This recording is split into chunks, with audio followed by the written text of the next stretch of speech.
ओम नमः शिवाय। आज आपण श्रावणी सोमवारचे महत्त्व जाणून घेणार आहोत। तसेच श्रावणी सोमवारच्या 2 पौराणिक कथा आपण श्रवण करणार आहोत। यावर्षी श्रावणामध्ये 5 श्रावण सोमवार आलेले आहेत। आज म्हणजे 5 ऑगस्ट 2024 रोजी पहिला श्रावण सोमवार आणि श्रावण महिन्याला सुरुवात होत आहे। पौराणिक कथेनुसार ज्यावेळी समुद्र मंथनाला सुरुवात झाली, देव आणि दैत्य अमृत मंथनासाठी एकत्र आले, तेव्हा पहिल्यांदा श्रावण महिना उदयाला आला आणि समुद्र मंथन करू लागले। त्यावेळी समुद्रातून 14 रत्ने बाहेर पडली, म्हणजे प्राणी, दागिने, देवी लक्ष्मी आणि धन्वंतरी अशा 14 वस्तू 14 रत्ने समुद्र मंथनातून निर्माण झाल्या।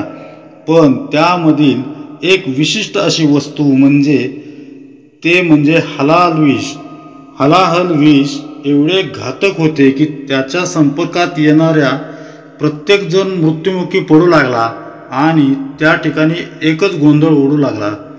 ही सर्व बिकट परिस्थिती बघून भगवान ब्रह्मदेव आणि भगवान श्री विष्णूंनी भगवान शिवशंकर अर्थात देवादिदेव महादेव यांच्याकडे मदत मागितली। संपूर्ण सृष्टीमध्ये आणि संपूर्ण देवदेवतांमध्ये फक्त महादेवच ते विष सहन करू शकत होते। महादेवांनी ते हलाहल विष प्राशन केले। विष प्राशन केल्यामुळे त्यांचे संपूर्ण शरीर निळे झाले। ते पाहून माता पार्वती भगवान शिवशंकरांच्या गळ्यामध्ये पडली आणि त्यामुळे हलाहल विषाचा प्रसार संपूर्ण शरीरात झाला नाही आणि भगवान शिवशंकरांच्या फक्त गळ्यापर्यंतच ते विष येऊन थांबून राहिले। तेव्हापासून भगवान शिवशंकरांना नीलकंठ म्हणून ओळखले जाऊ लागले। हा संपूर्ण प्रकार श्रावण महिन्यामध्ये घडला होता। या संपूर्ण महिन्यात महादेवांना आणि माता पार्वतींना श्रावणी सोमवारासाठी खूप वंदनीय आणि पूजनीय मानले जाते। प्रत्येक शिवभक्त तेव्हापासून श्रावणी सोमवारी उपवास धरतात आणि महादेवांची आणि पार्वती मातेची भक्तिभावाने पूजा अर्चा करतात। दुसरी कथा म्हणजे श्रावण सोमवार शिवमुठ व्रत कथा। फार वर्षांपूर्वी एक आटपाट नगर होतं। तिथं एक राजा होता। त्याला 4 सुना होत्या। त्यातील 3 आवडत्या होत्या आणि 1 नावडती होती। आवडत्या सुनांना तो खूप चांगल्या प्रकारे सांभाळत असत। छान छान सुंदर सुंदर वस्तू भेटवस्तू आणून देत असत। पण नावडती सुनेला जेवायला सुद्धा व्यवस्थित देत नसायचा। उष्टे खरकटे शिल्लक राहिलेले अन्न तो तिला देत असे। अंगाला घालायला कधीही चांगले कपडे देत नसे। जाडे भरडे मळलेले खराब झालेले कपडे तो तिला देत असे। राहण्यासाठी जनावरांचा गोठा आणि त्याच जनावरांचे तिला काम देत असे। पुढे खूप दिवस गेल्यानंतर श्रावण महिना सुरू झाला आणि श्रावणातील पहिला सोमवार आला। त्या सोमवारी त्या नावडत्या सुनेची नागकन्या आणि देवकन्येशी भेट झाली। त्यावेळी सुनेने विचारलं की तुम्ही कुठे जात आहात? त्याचे उत्तर देताना नागकन्या आणि देवकन्या म्हणाली, आम्ही महादेवांच्या मंदिरात शिवमुठ व्हायला निघालो आहोत।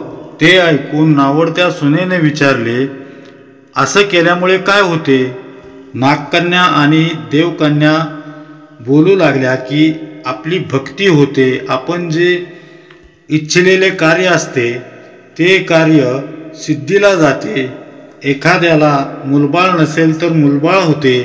कोणी नावडती माणसं असतील तर आवडती होतात आणि ज्येष्ठ किंवा वडीलधाऱ्या लोकांचा आशीर्वाद भेटतो। त्यानंतर नागकन्या आणि देवकन्येने नावडत्या सुनेला प्रश्न विचारला की तू कोण आहेस, कुठली आहेस? त्यावर नावडतीने मी राजाची सून आहे असे सांगितले आणि मी तुमच्याबरोबर येऊ का? असा प्रश्न विचारला आणि ती लगोलग त्यांच्याबरोबर महादेव मंदिरामध्ये गेली. मंदिरामध्ये गेल्यावर नागकन्या आणि देवकन्या वसा घेऊ लागल्या. ते पाहून नावडत्या सुनेने विचारलं की तुम्ही काय करताय, हे नेमकं काय करताय. तेव्हा त्यांनी सांगितलं की आम्ही शिवमुठीचा वसा घेत आहोत.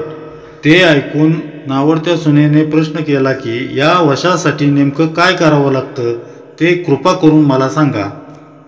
पुढे नागकन्या आणि देवकन्या त्या सुनेला सांगू लागल्या, मुठभर तांदूळ घ्यावे, शिवराई सुपारी घ्यावी, गंधफूल घ्यावं, 2 बेलाची पाने घ्यावीत आणि मनोभावाने पूजा करावी आणि हातामध्ये मुठभर तांदूळ घेऊन महादेवांना म्हणावे, शिवा शिवा महादेवा, माझी शिवा मुठ ईश्वरा देवा, सासू सासऱ्यांच्या, दिरा भावांच्या, नंदा जावांच्या मनी नावडती आहे ती आवडती कर रे देवा, असे म्हणून तांदूळ व्हावेत.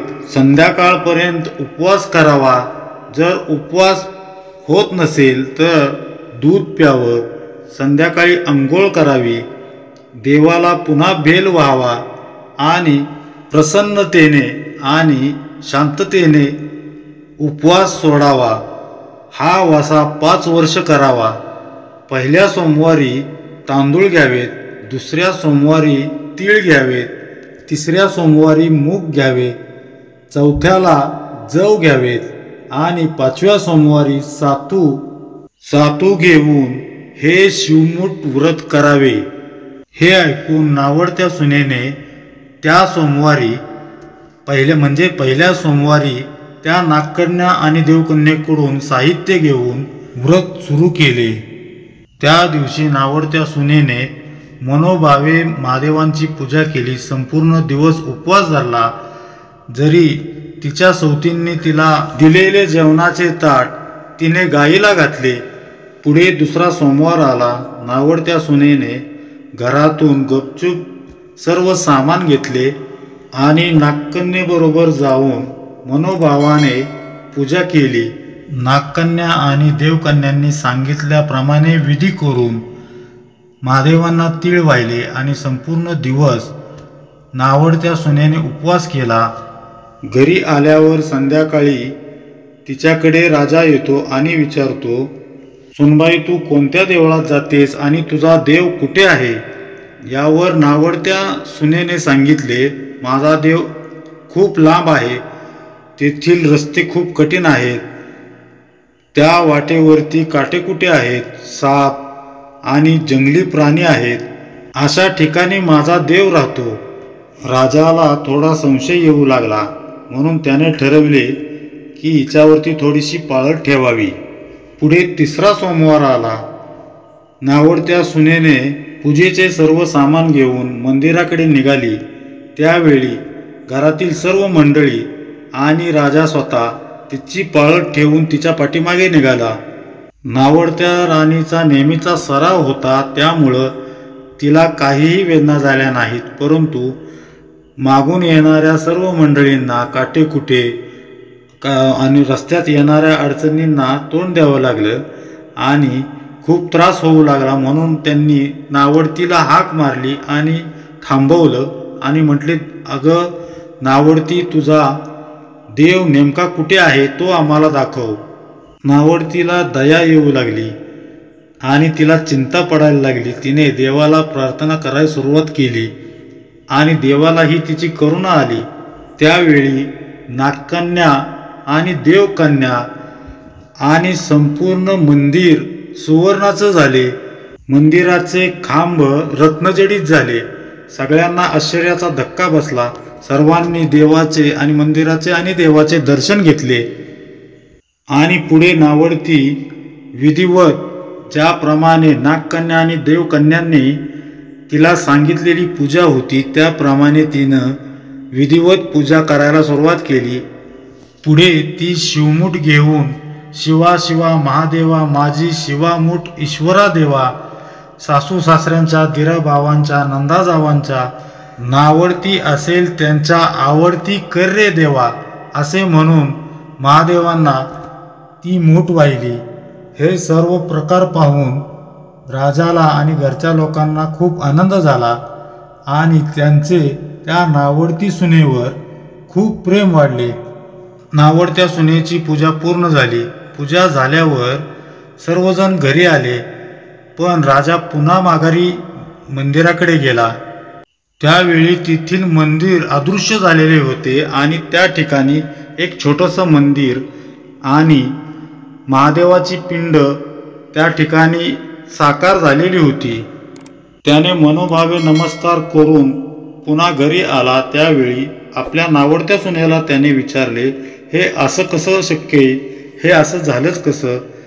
त्यावेळी नावडत्या सुनेने राजाला असं उत्तर दिले की माझ्यासारख्या गरीब व्यक्तीचा हाच खरा देव। मी देवाला प्रार्थना केली, त्यामुळे तुम्हाला देवदर्शन झाले।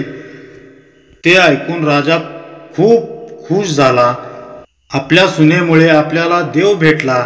त्यामुळे त्या राजाने आपल्या नावडत्या सुनेची पालखी काढली आणि पालखी घरी घेऊन आला। नावडत्या सुनेची आवडती सून झाली। याप्रमाणे नावडत्या सुनेला जसे महादेवांनी देवदर्शन देऊन प्रसन्न झाले, त्याचप्रमाणे सर्वांना आम्हा सर्वांना महादेव प्रसन्न होवोत ही महादेवांच्या चरणी प्रार्थना।